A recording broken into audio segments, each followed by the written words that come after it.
Coming to you from Long Beach, California, this is GovLove, a podcast about local government brought to you by Engaging Local Government Leaders.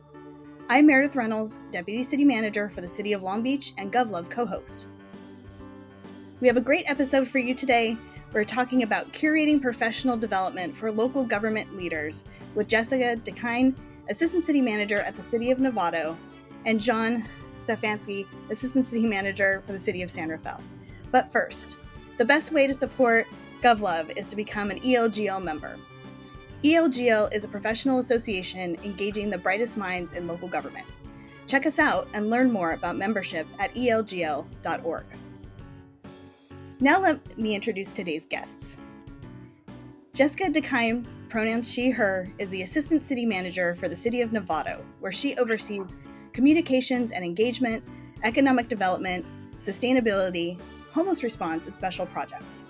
Jessica holds a bachelor's degree in social ecology with a minor in digital media from UC Irvine and holds a master's of public administration from Cal State Fullerton, having participated in the City Management Fellow Program and was an annual Leadership Development Fellow.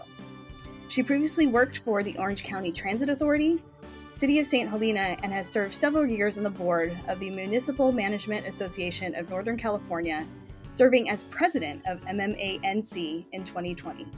She is the co-creator of UpNext, which we're going to talk about today. Next we have John Stefanski, pronouns he, him, is the Assistant City Manager for the City of San Rafael in Northern California, one of ELGL's best places to work. Here, John oversees emergency management, library and recreation, sustainability, parking services, and homeless solutions, in addition to serving as a project lead for special citywide projects and initiatives. John holds a Master's of Public Administration degree from the Maxwell School of Citizenship and Public Affairs at Syracuse University and a Bachelor of Arts in Public Administration from Miami University.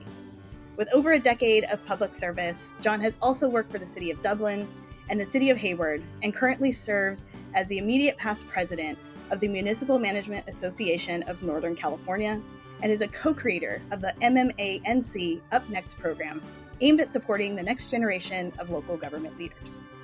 So welcome to GovLove, Jess and John. Thanks for joining us. We're really excited to have you today. Thank you. Yeah, thanks for having us, Meredith. Of course.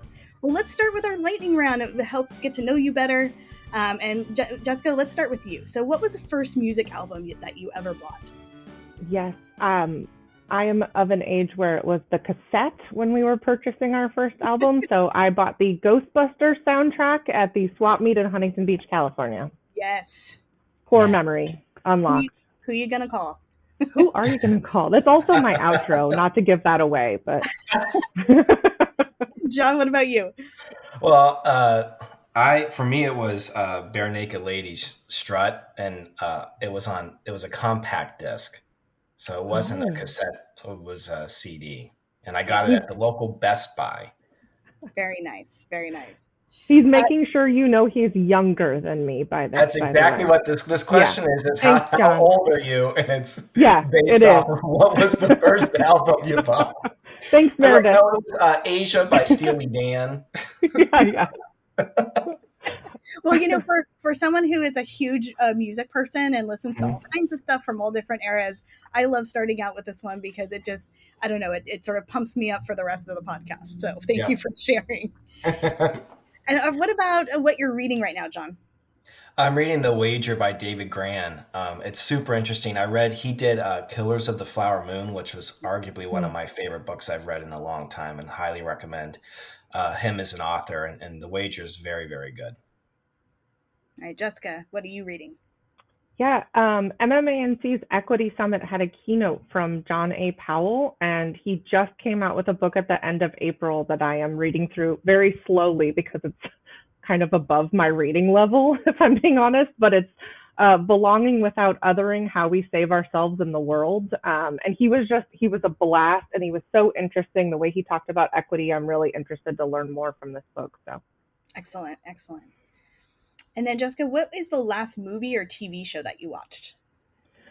I'm going to lie on this one, Meredith. because America doesn't need to know.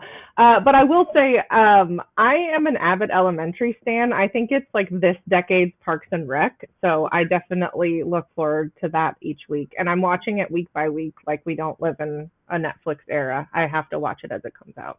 Nice. And John, what about you?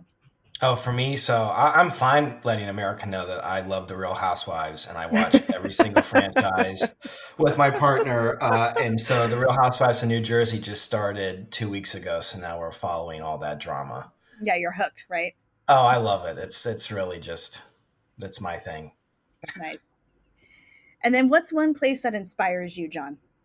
Oh, for me, it's West Marin County, which is just a number of little small towns along the coast up here in Northern California that's just absolutely gorgeous. It's just a place where my partner and I will go and just like do like a little mini day trip to like Stinson Beach or Point Reyes. It's where I find I'm able to kind of like truly disconnect, mostly because there's no self-service. But also it's so beautiful. It just is where I can kind of like recharge my battery. And yeah, it's one of my favorite places. Yeah, for those who are listening, if you've never done that road trip up the coast in Northern California, well worth it. So Totally. Yeah. And Jessica, what about you? What's one place that inspires you? Yeah, I'm an art nerd. So I'm a member at the Deakyne and SF MoMA, and I always visit museums when traveling, and I always leave feeling like refreshed and rejuvenated and like I've learned something without having to like do very much work, frankly. Yeah, immersion, right? Full immersion. She's a great museum date. We've done a couple. Yeah, please let it be known. Right. You heard it here first, folks. Anyone who wants to have a museum date with Jessica in Northern California, totally. Invitation is open. Excellent. Well, thank you both for playing along with our lightning round today. Let's jump a little bit into your story. Folks want to learn about our guests here. So what is your local government origin story? When did you first catch that public service bug? And how did those experiences lead you to your work today? I mean, I'll start with this. I participated in a high school civic day and got connected with my local city manager who turned me on to the profession, and I was just hooked. I found that like with government and like cities in general, I'm just like super interested, like fascinated with the work of cities. Like prior to us, like even starting the podcast, we were talking about dealing with, issues in marinas. And I was asking Meredith a bunch of questions of what's going on in Long Beach. And it's just stuff that I find I'm just so interested with all the different facets of local government. And so he was able to really kind of open my eyes to this as a profession. And then additionally, this work is so fulfilling to me, like the opportunity that we get to play a part in, making a community better than what it was when we first started working there, and helping improve the lives of people who we may not even know is really a fulfilling a thing for me. And so I kind of am lucky in the sense that I get to kind of marry these two, I think, core facets of who I am as a person in the work that I do on a daily basis. And so with that in mind, I was able to kind of curate my whole education towards a career in local government. So I, went to undergrad and got a degree in public administration, went on and got a master's in it, and focused in state and local financial management, and, was able to pursue a number of internships with the city of Cincinnati and Wyoming, in southwestern Ohio, and then was able to get the local government management fellowship through ICMA, which connected me with the city of Hayward and got me out of Syracuse, which, if you don't know, has horrible winters and it's terribly cold and there's a ton of snow. And so the opportunity to move somewhere where none of that is a thing, I was ready to go. So that was what was able to bring me out to California. And I worked with Kelly McAdoo in the city of Hayward for just over 5 years, and then went to the city of Dublin as an assistant to the city manager there for a number of years, most of which was COVID, and then just joined the city of San Rafael as an assistant city manager in July of last year. So that's kind of where my path is, but I'm definitely a local government nerd. I love cities. I love this work. And I'm very fortunate that I get to do this. Yeah. Well, in the sense of Syracuse, you made your way kind of east all the way across to the west as you got your education, and being in a place without snow. I went to grad school in Pittsburgh, Pennsylvania, and that was a big draw to be in a place where you don't have to deal with that in life. So. Oh, totally. I mean, I remember I was walking to like a 8 a.m. economics class, and it was negative 28-degree wind chill. And Syracuse is and by the way, Syracuse is an absolutely gorgeous city, amazing college. I loved my time there, but it was like 7:45 in the morning. I'm in my big old Eddie Bauer parka with like the hood up, scarf over my face. I'm wearing my sunglasses because I have ice forming on my eyelashes. And I said to myself in that moment, I was like, I am looking for a job where this isn't a thing. Yes. Yes. Yes. I'm laughing because after grad school, I was like, you know what? I think I want an adventure. Like, I grew up in California. Let's see what we can do. So my husband, I had a job offer in DC, and he was like, ma'am, in the summer, I have really wavy hair. He's like, in the summer when your hair's all frizzy, and in the winter when you slip on ice, you're going to scream at me to bring you back to California. Which I'm California born and raised. Like I can't survive in those conditions. I'm not sure. Yeah. It is. Same for me when growing up here. I was like, Pittsburgh sounds like could be fun, could be cool, and was. And I again appreciate my time there and everything else. And then at some point, I'm like, I can't wear flip flops in the snow, so that's going to be a problem for me. It's Birkenstocks every day, guys. I don't understand. Meredith, for me, I think like a lot of people, I didn't know that this was a career. I knew I wanted to work in the service of others. And I found myself as I was graduating from UC Irvine at a nonprofit. And as a newly graduated anteater, I was unable to pay my student loans, living off credit cards. And while I was on campus at UCI, I worked at the college radio station there for 4 years as a manager and as a radio show host. I had that was super fun and really like great foundation for what I do now with communications and through MMANC. But I'd been working at the radio station, and a friend who was a DJ there said, hey, I don't know if you've ever thought about like OC, transportation, but I work at the Orange County Transportation Authority. I think you'd be really great. And I got hired. It was like $5 more an hour. And I had to I hung up the phone and was like sobbing because I was like, oh my God, I can afford my rent. I'm so grateful. But I was hired as the Senior Secretary 2 in Human Resources. One of the most delicious things I think about local government is our beautiful titles. So enticing. So creative. So creative. One of the things I often tell students is like, don't get hung up on the title, get hung up on what you're going to be doing. And I got so much exposure at OCTA. I spent all of my 20s there. It was a wonderful organization to grow up in. Lots of they were very focused on employee training and organizational development. So I was set on the public sector through OCTA. I started my my MPA degree while I actually started my MPA degree the day that I started a new job overseeing $18 million in state and local grants. Don't do that if you don't have to. Real good time. I would say don't do that if you don't have to. But during grad school, I got to do, like you mentioned in my bio, the city manager fellowship program. So I had like early, like impactful exposure to like Carol Jacobs and Sean Joyce, like all these amazing Orange County city managers. And I got to go to the Transportation Fellowship. I was like the only non-planner, non-engineer there who was like, women deserve equal pay. And they were like, what are we going to do with this woman?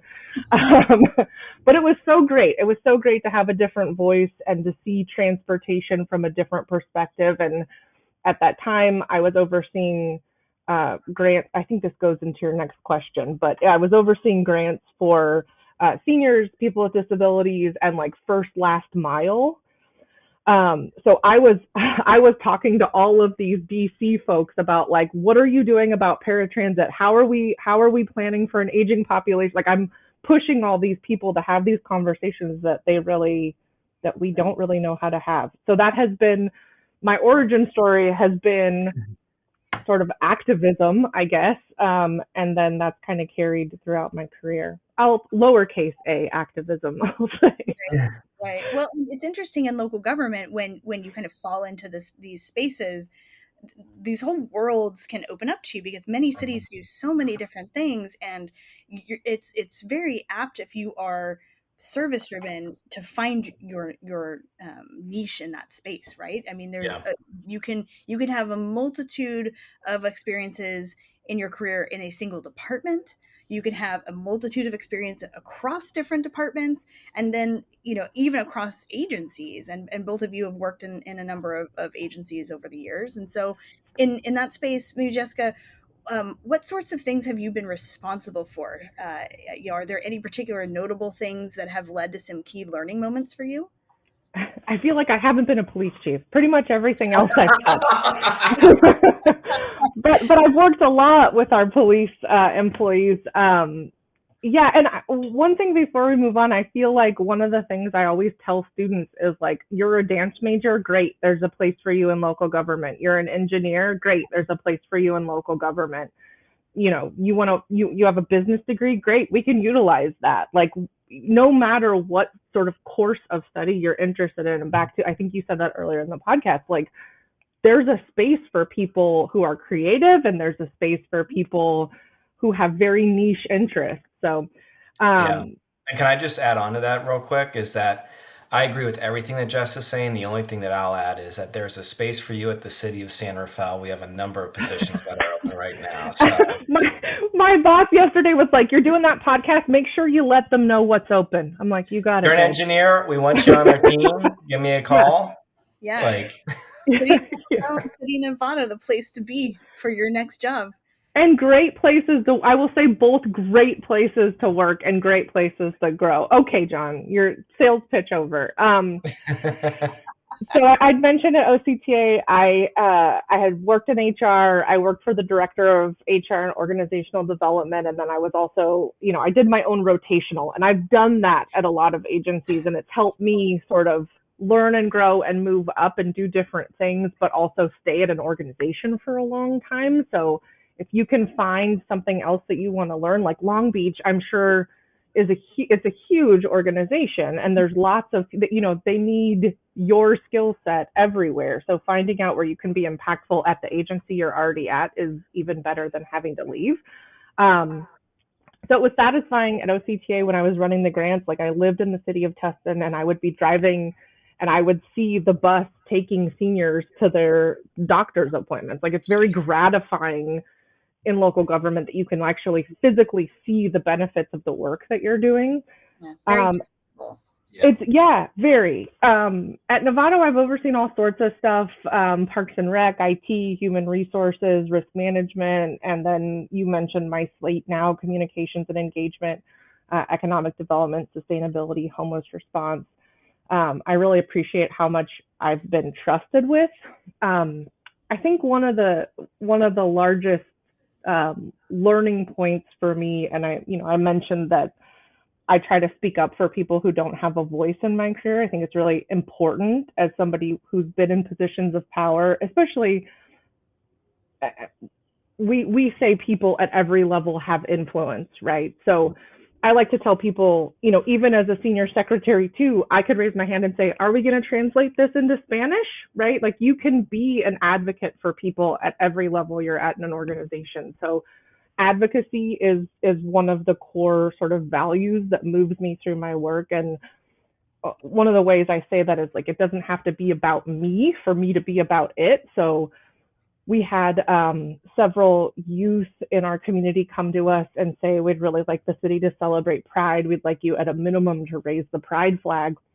It's so easy to say yes to your community when it's people in high school and middle school saying we want our government to see us. And there's a whole bunch of data to back up the fact, right? If you, students who see the Pride flag being flown are less likely to da da da da da da. I'm not a doctor, but it's impactful for people to see their community acknowledging their existence at a minimum. So I don't need to be a person of color to celebrate diversity. I don't need to be LGBTQ to celebrate pride. And I think that's been, I don't need to be a parent to be adamant that we're going to implement paid parental leave. And I think it's even more powerful coming from me because I'm not those things. So I think that's one of my biggest key learnings in my career is that I can be a voice for other people and make change by just suggesting something at the table that I have the privilege of being at. Yeah. And I think this is something where I think Jess and I are really in alignment on, from I think just like a core value piece. And this is kind of like answering, part of this question on my end, but, similarly, over the course of my work in local government, I've had the opportunity to work on furthering human-centered design principles in the work of government rather than just kind of relying on the way things have always been. It's actually looking at developing a level of empathy to understand the actual person and what their experiences are and what their challenges are and what their insights are towards, developing programs and services. And, for me, I find there's kind of like this fusion of human-centered design and furthering equity in the roles that we have as local government leaders in, addressing the impacts of institutional racism and disparities that have taken place in our communities over many decades. And there's this marriage between the human-centered design and equity where, human-centered design is focusing on individual needs, experiences, perspectives, which is what drives the design of something. And that's foundational to furthering equity. And so we need to have those two things together to help drive change and help folks no matter, where they are, where they're, sitting, so to speak, and to make sure that they're able to achieve the same common goals and policy objectives and successes that we want for our communities. And so it's, acknowledging that experience, building that empathy, and then, ultimately furthering equity. And that's where, as we'll talk about UpNext, where UpNext plays, I think, a key part in this as we look to grow our local government leaders in this industry and making sure that folks who may not have been able to even aspire to higher levels of leadership in their organizations feel supported that they actually can. Yeah. Well, and that's a interesting segue because we have the work that you're doing sort of individually, and many of us show up every day in our local government space to drive change from within. And we need all of the different pressures to move the needle on some of these systems and structures that have done damage and harm to our communities. But then there's also coalitions where we can join together. And one of those spaces where that happens in Northern California is the Municipal Management Association of Northern California, so MMANC. And so in that space, both of you have been involved in this. You've been in leadership. How did you get involved with this organization? I mean, I'll start. For me, I had a really great mentor and first boss in local government in California, Kelly McAdoo, who's the incoming city administrator for Santa Barbara, the city of Santa Barbara. And she was someone who really encouraged me to kind of get involved in MMANC. She herself, early in her career, was involved and, told me, like, this is a great way to, meet other local government professionals. It's a place where you're going to be able to learn and explore who you are as a leader. And also just, it's an all around great organization. So, her being my boss, I listened and went and, started going to MMANC events, became, a more active member and, found myself, 2 years into being, new to California, kind of yearning, wanting to have more connections to other local government professionals. And so that's why I decided to get involved as a region co-chair. for the MMANC board. And then from there, pursued opportunities on the executive board as the membership director for a number of years, and then vice president and then president. So I've been able to, for the last close to 10 years, really be involved in this great organization that has given me so much in terms of, a local government network, friends that I will have for the rest of my life, professional development opportunities and opportunities to hone who I am as a leader. It's given me so much that, 10 years ago when Kelly was telling me, hey, you should join this because it's a great organization, I would have never have imagined that this is what I would have gotten out of MMANC. Yeah. So Jessica, did you meet John as a part of MMANC? I did, and we fell in love, and we've never looked back. I'll say, everyone who's been on the MMANC board has this war around who told them that they would be serving. It's not like you see a newspaper ad and you're like, gee golly gosh, I think I'll apply. Like someone taps you and says, hey dude, you're doing this thing now. So the person who tapped me first was Carla Hansen to join the region co-chair, and then during Nat, she's the DCM for Walnut Creek, and the person who told me my path on the executive board was Nat Rojanasathira. He's the ACM in Monterey. And I'm so grateful to them, but I have this like very funny early MMANC memory of being at a conference with Nat and him being like, in 2016, you'll do this. In 2017, you'll do this. In 2018, you'll do this. In 2019, you'll do this. And in 2020, you'll do this. And I'm like, sir, are you going to buy me dinner? Or we're just like, let's pump the brakes, babe. Like, I haven't committed to any of this. But I'm so grateful for, honestly, it's their sponsorship, right? We talk a lot about mentorship, but this was their sponsorship of me and John saying, we need you to run this organization and move it forward. I got 2020 as my presidency. So I started that year off thinking, woohoo, we have so much to do. It's going to be a great year. I'm going to victory lap. And then it was like, obviously the entire world shut down a couple months into my presidency. And one of the things that I did was every Saturday night for an hour, our executive board that John was on, I would just create a space and say like, hey, everybody, I think we chose 7 o'clock because it was after Zara, Monica Davis's daughter, would go to bed, but we would log in. And if you could make it, great. And if you couldn't make it, great. And there was no agenda. It was just to like check in on each other. And it is the reason I made it through COVID. Lasted, I think we ended up doing that for a couple of years. And like, that bonds you, like setting aside that time really deliberately in a specific way. And sort of what I walked off of the board, after I was past president in 21, I walked away with this group of people who are so dear to me and who, when I'm having a bad day, I text and I call, and when they're having a bad day, and like we were there for each other and we're clapping so loud for one another. And that kind of was the foundation of UpNext. Like, I want other people, there's only, how long has MMANC been around? I think my year it was 75. Years. I think a few years ago we hit 75. Yeah. Yes, then more than that. I don't know the number. Quick, I need an Excel file to figure out how to calculate how old MMANC is. It's been around for a long time. We'll just say that. But only 75 people get that experience of being the president of this organization. And a lot more people deserve to have that experience of being part of that community. So that's part of the core of UpNext, is duplicating sort of that support for other people. Yeah. So UpNext, this professional development program, is this brainchild that came out of MMANC. And I've been seeing a lot about it, at some of our conferences here in California. I'm on the email list and I get a lot of updates. Let's talk about this program because it's pretty incredible.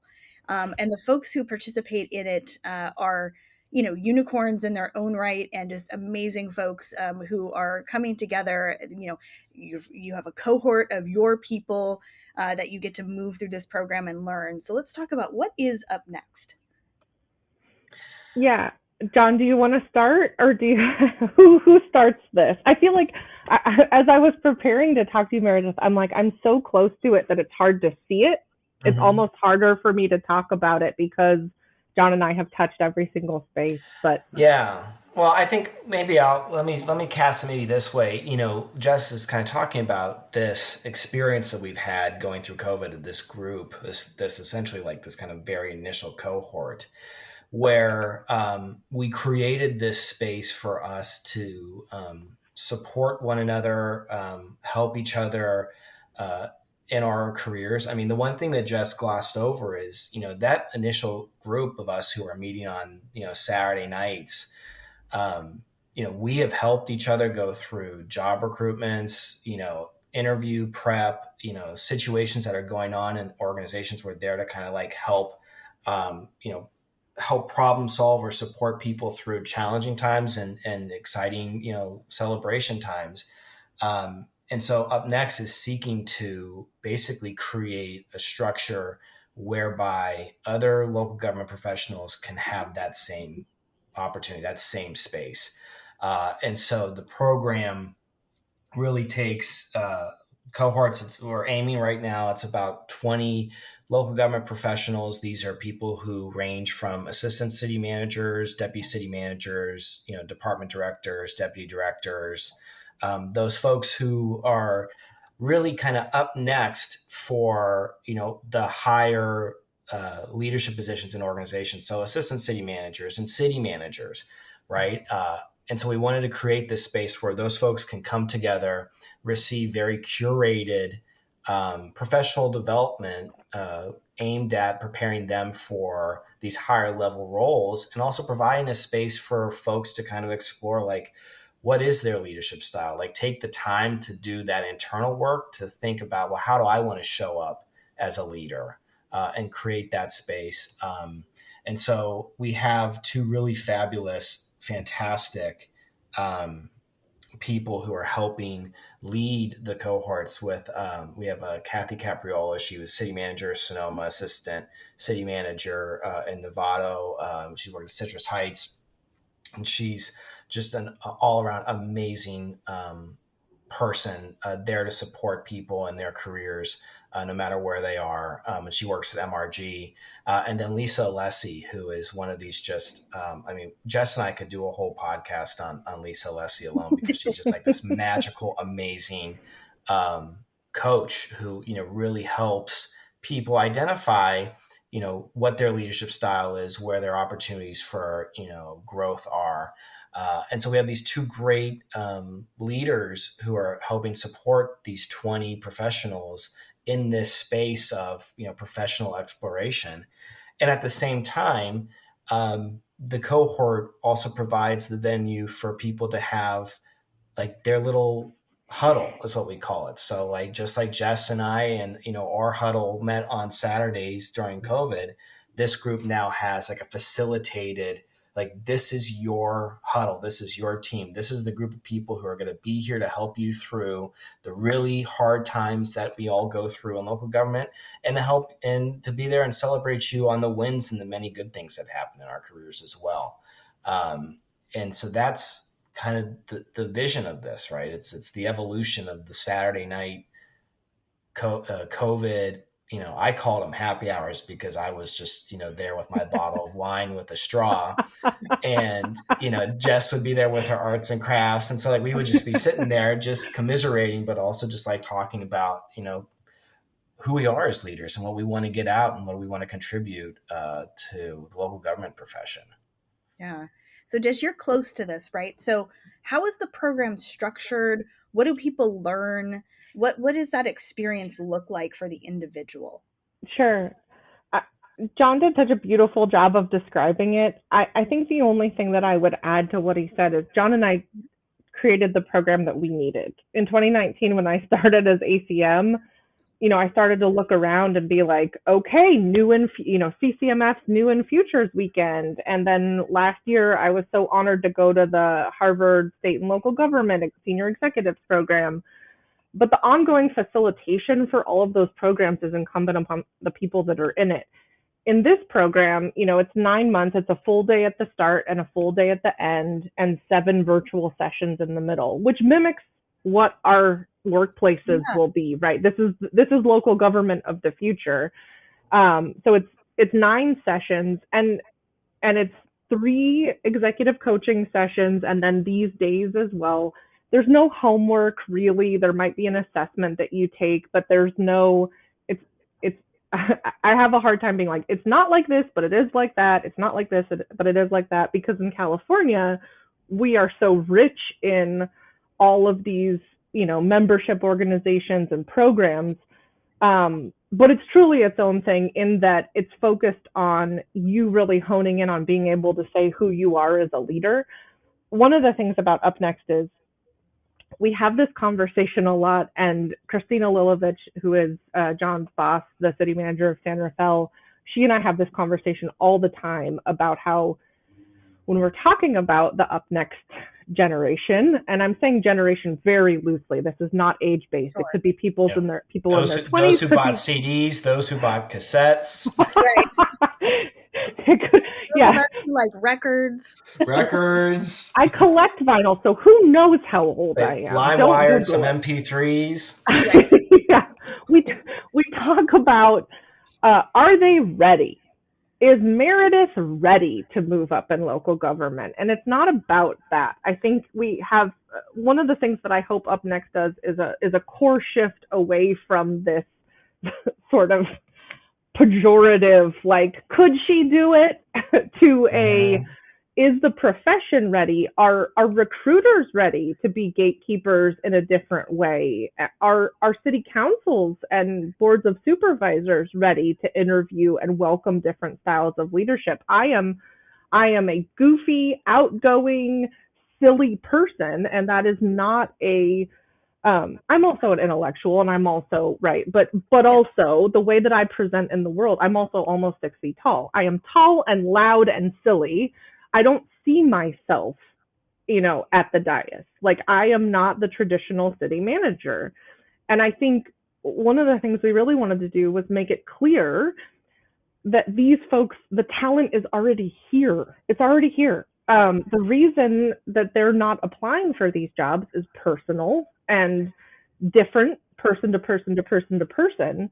But sponsorship and programs like this are what's going to change what the future of local government leadership looks like. So the program itself is, the 9 days, but it's really a lot more. And it's one of the ways that I've really enjoyed interacting with these folks is, I get to be the room mom. I'll say the room mom. Like, when we had Women's Leadership Summit a couple of weeks ago, I organized a dinner for all of us to go to after the happy hour.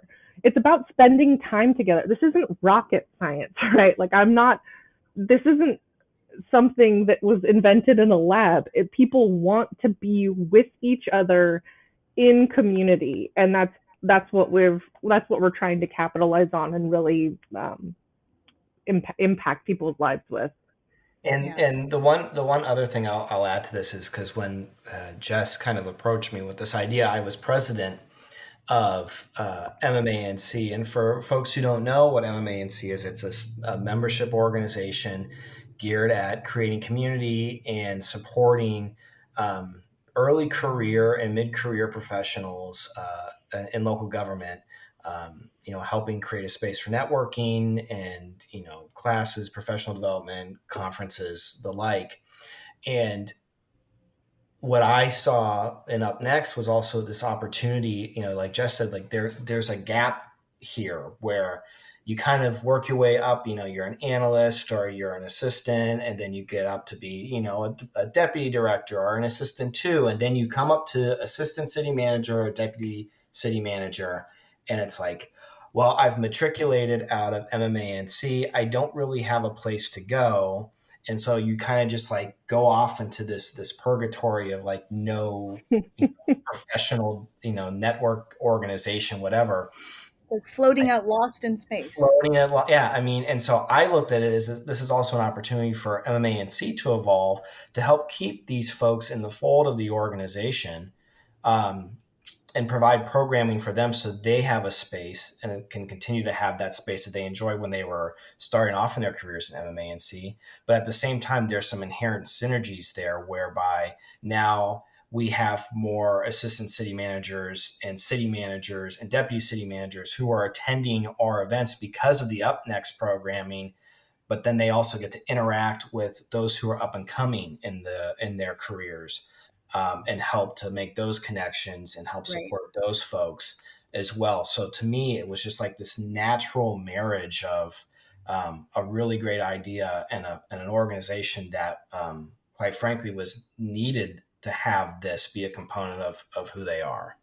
Yeah, and it's such an interesting phenomenon, and I've sort of been in self-discovery in this area around what did I need when I was younger, and how does that translate to, the generations and the different folks with different lived experiences coming into local government, and kind of finding ways to come up with things that didn't exist before, Yeah. and kind of speaking to the people so they will come and they will stay, right? Mhm. And Yes. do this really important work that we all have to do. And it's a very, if you can do it right and curate it just right, it's one of the most special experiences that you will ever kind of go through in your career. And I love how special this UpNext professional development program is that MMA&C offers. And so you all have some amazing folks that are part of this first cohort, and you're looking for folks. Maybe they come find you. How do you find these people, and what does that engagement look like when they're together? Yeah, I think we did a test cohort, and it was all just people that were already in our network. So we did a 4-month test cohort just to see, like, what does this feel like? How does it look? And it was all virtual. We knew it was going to be a more expansive program. But when we actually put out this cohort that's meeting in 2024, some of these folks I did not know, which tells me that we're on to something. Because between John and I, through MMA&C, we know a lot of the folks doing this work in California. And we have our interest list is long. The number of applications that we had for the cohort was more than we could accept, because we're trying to limit it so that it still feels, it feels Intimate like in a you're way. intimate, but also like you're expanding your network in a meaningful way. Like there's kind of a magic number 20 that we're always looking for. Next year, we think that we already have enough people to fill 2 cohorts. So we plan to do Oh, 2 wow. full cohorts of 20.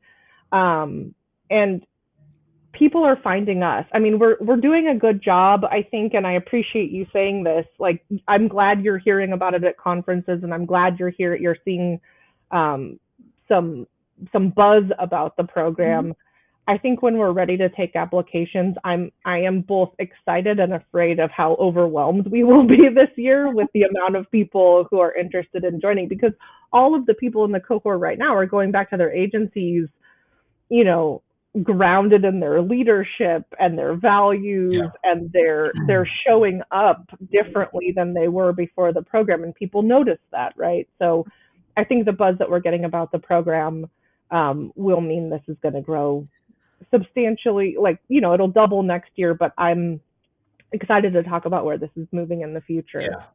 I mean, I really am excited to see kind of how the word of mouth element takes this. Now we have kind of this cohort up and running. I mean, I'll share. We did an in-person full day kickoff in San Francisco at the beginning of February, and the energy and the excitement of every individual who came in that room. I mean, it was for me, it was overwhelming almost, because you could just sense that we have struck a chord. This is something that is desperately needed for these folks. And so folks would come in to that room and they're so excited, but then at the same time, it was almost like cathartic in a way where there was like this sense of like relief that people Yeah. are coming in, and I can't even begin to tell you, one person comes in and says, I just had, a member of my team pass away on Wednesday, and I'm trying to, coach, my division through this. Or someone's talking about, oh my gosh, I just had to deal with this really crazy city council presentation, and I'm just trying to recover from last Tuesday. Everyone just like came in with just this overall just acknowledgement that like they needed this space to Yeah. connect with other people and to learn about who they want to be as professionals, but also just like as a person, like, hey, I need someone to lean on right now. I'm kind of going through it. This work is hard. Like, who else is feeling this? And then to find other people. I think at the end of the day, one of the things that most everyone has in common is like this desire. Everybody wants to belong, right? Right. Everybody wants to belong to something. And we're able to kind of create this space where, for folks, belonging requires a certain level of vulnerability that people might not be willing to, you know, show in an office under fluorescent lights. I was joking with Jess about that last night. Like it's hard. People in an office aren't necessarily willing to be as vulnerable, and you have to have some level of vulnerability for you to have that authentic connection with other people, and that's that sense of belonging. And so UpNext is kind of providing again this environment for that to take place, this safe environment for that to take place. Right. Well, and even that environment with those, in the office with fluorescent lights is not always the place where you're afforded a great Yeah. deal of psychological safety, right? To be who you are, to bring your whole self to work, to present as, tall, goofy, and loud, or whatever your thing is, right? And it's really great to be able to sort of what I call find your people, or I talk about my coalition of the willing, right? And Yeah. the folks who are going to be there to help stand you up and to support you, and listen to how silly this thing it was that happened at work, and love on you when your kids are doing some amazing things, or the cute corgi that we saw prior to our recording. Jessica was able to share with us from her home office. All of those things are really helpful to kind of build that safe space and a place where you can have that psychological safety. And then you see it, you learn it, and you are able then to bring it back to your organization and model it 100%. for others. And I think that is such an incredible part of opportunities with programs like UpNext. And then it proliferates, right? And not just word of mouth to participate in the program, having seen, colleagues come back with all these amazing leadership skills, but, starts to change the narrative internally in our organizations to sort of be this different space that perhaps we didn't have when we started, right? And I 100%. think Yeah. that's an incredible opportunity. I would add it's a lot easier to lead as an authentic leader when you don't feel alone, when you Yeah. feel like, and it's what I think we do a wild amount of discussion about generations in the workforce. And I just got into a fight with somebody at a meeting on Wednesday where I'm like, those conversations are boring, they're outdated, and they make you sound hella old. It's not about that. It's about what each individual person needs to thrive in the workforce. Yes. Because somebody was like, Gen Z, and I'm like, don't finish that sentence. I already hate it. Whatever you say after that. Like, I always like to say my first month at in local government, a recruiter did a presentation and was like, millennials. I'd like to do a presentation about millennials. Millennials are lazy. They won't do any work unless you tell them why. And I was like, hi, quick cue. If you subbed out the word millennials for women or Muslim people, do you feel like that still, or people with disabilities, do you feel like that still hits your ear the same way? And they were like, point taken. I think we spend a lot of time trying to broad brush, like, here's what women need in the workforce. Well, not all women are mothers. Not all people are partnered up. Not all people are. Mm-hmm. So I think UpNext is also, outside of the topics that we cover, like courageous conversations. And, we got early incredible investment from Terry Black and Mary Egan and the cities of American Canyon and Petaluma. Those folks, are coming to talk about, how to get a sales tax done and power dynamics and executive presence and leadership resiliency. And that's all great. It's good. It's good. The topics are good, but they're kind of ancillary to really the magic of the alchemy of the UpNext program. Not to say that Lisa and Kathy aren't putting together incredible slide decks. They're beautiful. But it's really the alchemy of feeling like you aren't alone and that your leadership style can be effective in local government. That's what UpNext is about. Yeah. And it's also a level of external validation. Yes. Yes. Yeah. Right? That I think recognizing that there's a need for this. There's a need to recognize that the next generation of leaders is not going to look like the current leaders that we have. And really just to tip our hats to, Terry, Terry Black, and then, MRG and Mary Egan, as well as, the leaders in Petaluma and American Canyon, for recognizing that, this is what our profession needs. Yeah, all those special secret ingredients that come together that really make this beautiful and tasty cake at the end of the day is a pretty incredible thing, and seems like a lot of folks are invested and really proud of it, and that really shows, I think, as the program is being talked about. And I just want to pull the thread a little bit on this concept about the local government of the future, right? And we've talked a little bit about how it's going to look and feel and need to be different. And there's other kind of externalities, whether it's council or the community, that's going to need to come along with that. As you're talking about these kinds of things in this program, are there key takeaways on some of those topics that kind of rise to the top for you?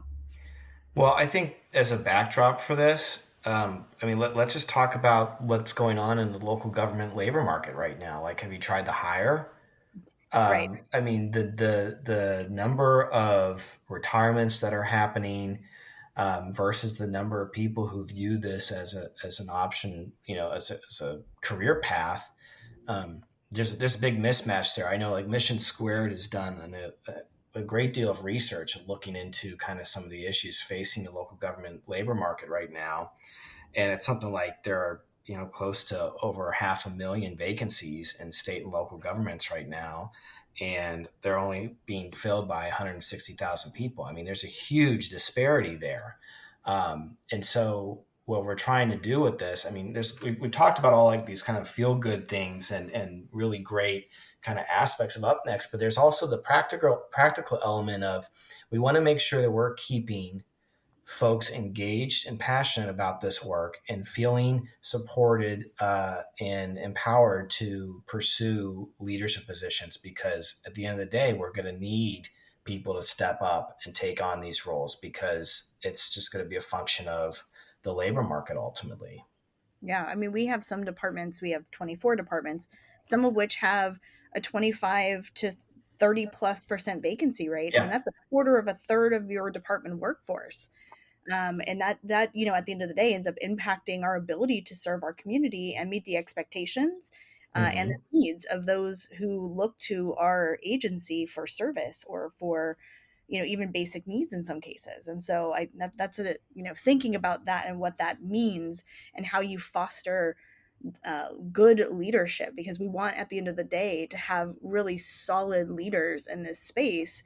And that takes some investment, and the UpNext program certainly does that. So it also shifts us away from a competitive mindset. I think, the folks in this program, I've heard them say, like, I want to make sure that this person's applying for that position. I'm going to reach out to them so that I can help them prepare for their interview. Right? It's a different it's a different level of understanding about what we're responsible for in local government and how we're responsible to the profession. I feel like for a long time we've seen the same people, and thank God, Frank Bennis is one of those people that has sustained, championing local government and being the face of good leadership in local government. I think we also need people who are, like I said, sponsoring and making sure, like, sometimes recruiters will call me, once you have the title ACM, you're getting a daily email and a mailer from Peckham and McKinney every day. I talk to recruiters and I say, hey, I might not be the right person, I'm actually not looking right now, but I'd really love it if you called Meredith, because that's all the things you're looking for are her skill set. Do I have to make the time to do that? No, it's not part of my job description, right. But it's incumbent upon me to make sure that the network of local government leaders who are leading the cities near us are also like, what's the rising tide raises all ships. Let's raise all the ships. Let's make sure that the people who are joining this profession don't feel alone. They have other people supporting them, but also let's add a little kindness in as well, right? It doesn't have to be a scarcity mindset. Right. Yeah. Well, and shout out to Frank Bennis, because I've been in a local government household my whole life, but then you get to college and you're like, okay, so who's out there doing this? And he had written some next gen manifesto with a number of people.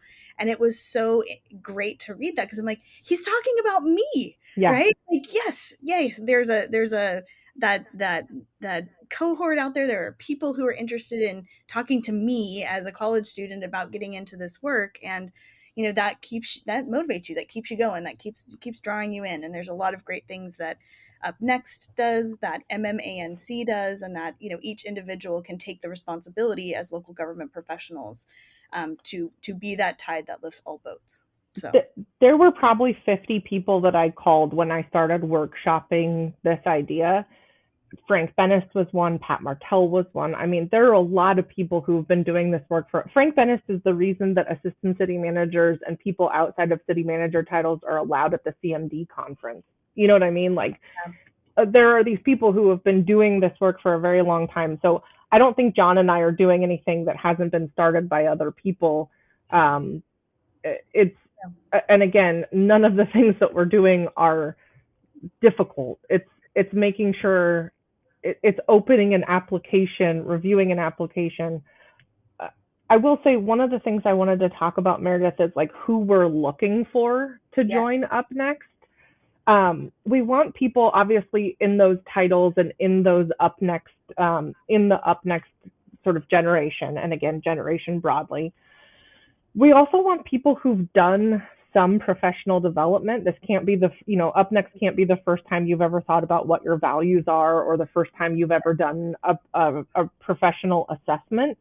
And I think it's why folks on that first day were like, I'm an Enneagram 6, let's go, right? Like, they were ready to talk about how they show up in the world. It's not teaching them who they are. It's helping them refine how they talk about who they are. So level up is what I'm hearing, right? Yeah, level up. And so the applications we got were so great, but the people who put more thought into it, who were obviously like, here's all the things I've done, here's what I'm going to bring, here's what I want to get out of this. It's not a complicated application. It's not a long application. Again, I don't want any of this to feel like homework or like school, even though secretly, if I could go to school forever, that's exactly what I'd be doing. There's something magical about school. Oh, God, I love it. Maybe it's just the school supplies. I don't know. That's at least 15% of it. Yeah. And if you don't feel, I mean, you know that you are my people. If in September you walk into Target and feel a certain level of joy and have to buy new Sharpies, then, I mean, that's just an indicator. We might already be friends, Meredith. But yeah, I think we're looking for people who've already thought about how they show up, and it's why on the first day, like, people's hearts were open. People were sharing things, like John said, that I'm as a high extrovert and married to the king of introverts. I always think like, oh, it's going to take a while for people to warm up to each other. Nope. They were like hugging on day one. They were so excited to meet each other. And I'm like, okay, here we go. I think we might be onto something. So inquiring minds want to know, do you take applications from Long Beach? I'm really, okay. So I was going to hard sell you and be like, so you're in for next year. So one of the things we wanted to talk about what's up next for UpNext, we will be, our goal, of course, to just be very frank, is to become the nationwide model for how we do talent development. I mean, I want this to be an ICMA level program someday where people in Arkansas are having these conversations and building these cohorts. So that's the eventual goal. But yes, in 2025 and 2024, late this year, we'll start taking applications for the 2025 cohorts. And like I said, we're going to do 2 next year, and we'll be doing 2 cohorts with folks from all over California. We want it to be California-wide. Alyssa Cox, who is the past president of Cal ICMA, was in our test cohort as like a out-of-towner, since a lot of us knew each other. And at the end, she's like, ma'am, if you don't make this statewide, I'm going to be real mad at you. And we've had some initial conversations with our friends at MMASC, and we think we can make the program work, especially since it's just the 2 in-person days, one at the beginning and one at the end. Mm-hmm. It'll take a little more coordination to have that magic of sort of touches in the middle, like I said about the Women's Leadership Summit dinner. But because MMA, NC, and SC have been around for so long and they're established, like the foundation of even something as simple as how we take money is already there. There's already a board in Northern California. There's already a board in Southern California. So there are people to do the work, and I feel like that's part of why MMA&C was a perfect fit. So yes, we will be doing, I can't wait to see your application. And our advisory board, I feel like I have to give a shout out to them. It's yes, sitting CMs and ACMs in the area, and then we've added a couple folks from SoCal. So the folks who review the applications are people who know what it takes to do this work and how to and who they're looking for when they're hiring as well. So that's what's next for UpNext. Oh, one more thing. We're also about to embark on a survey. CCMF very famously last year did sort of a state of the profession that Karen and Ken were working on with the Rose Institute. We're going to be working with Cal ICMA and MMA&C and all of the organizations that are hubbed out of Cal ICMA to do a survey of the UpNext generation. So I'm really interested in having a more comprehensive discussion about who's at the next level in local government through the data that we collect. And I want to shout out to my friend and colleague, Justin Tucker, who's the ACM in Corona, who was one of my grad school professors, who has said he will help us with conducting this survey. So we want a little bit more information about who we are. And then in addition to the 2 cohorts and going statewide next year. Excellent.